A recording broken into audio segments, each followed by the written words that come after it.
Hello learners, welcome to the class again. This is the official YouTube channel of the Department of English, Government College Sirohi, and I am your teacher Renuka Verma. So we were doing the poem Ode to the West Wing. We have had a text reading of the same, and in today's video we will analyze the poem stanza wise. As we all know that the poem is divided into 7 cantos and each canto includes 5 stanzas. So let's begin with the canto 1, the stanza 1 of the canto 1.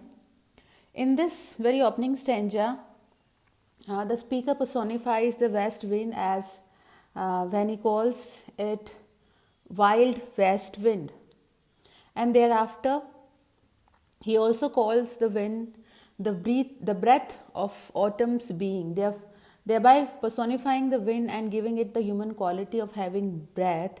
He describes the wind as having unseen presence, which makes it seem as though he views the wind as a sort of god or spiritual being. So he addresses the west wind as a living spiritual being, and the last line of the stanza refers to the wind as a spiritual being that drives away death and ghosts. So, with the very beginning, the poet is trying to personify the powerful presence of the west wind when he calls it the wild and breath of autumn's being.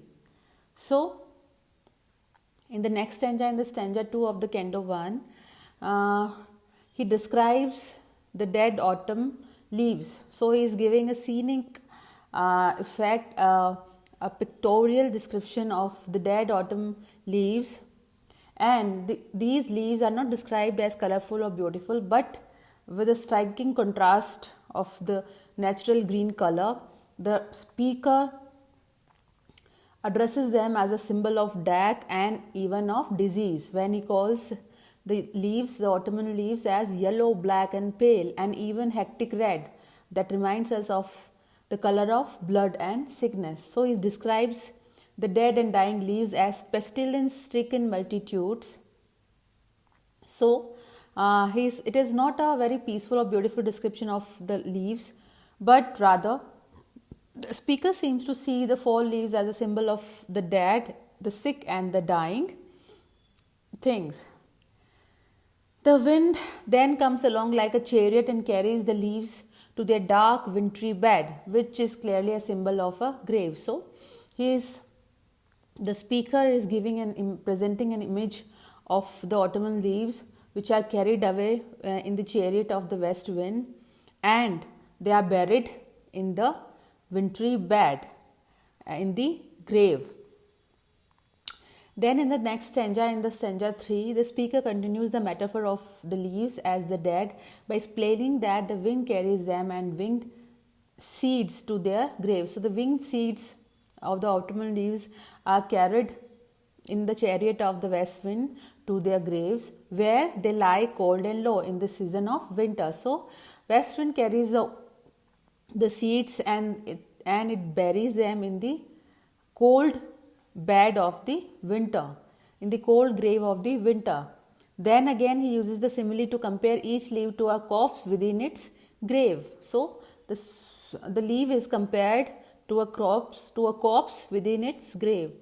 But then through the second line, the speaker says that each is lying a corpse until the wind comes through, taking away the dead but bringing new life. So the use of the word azure, that means blue, to describe the wind is in sharp contrast to the colors of the leaves. So what does he say? He says that though the west wind buries them in the grave in the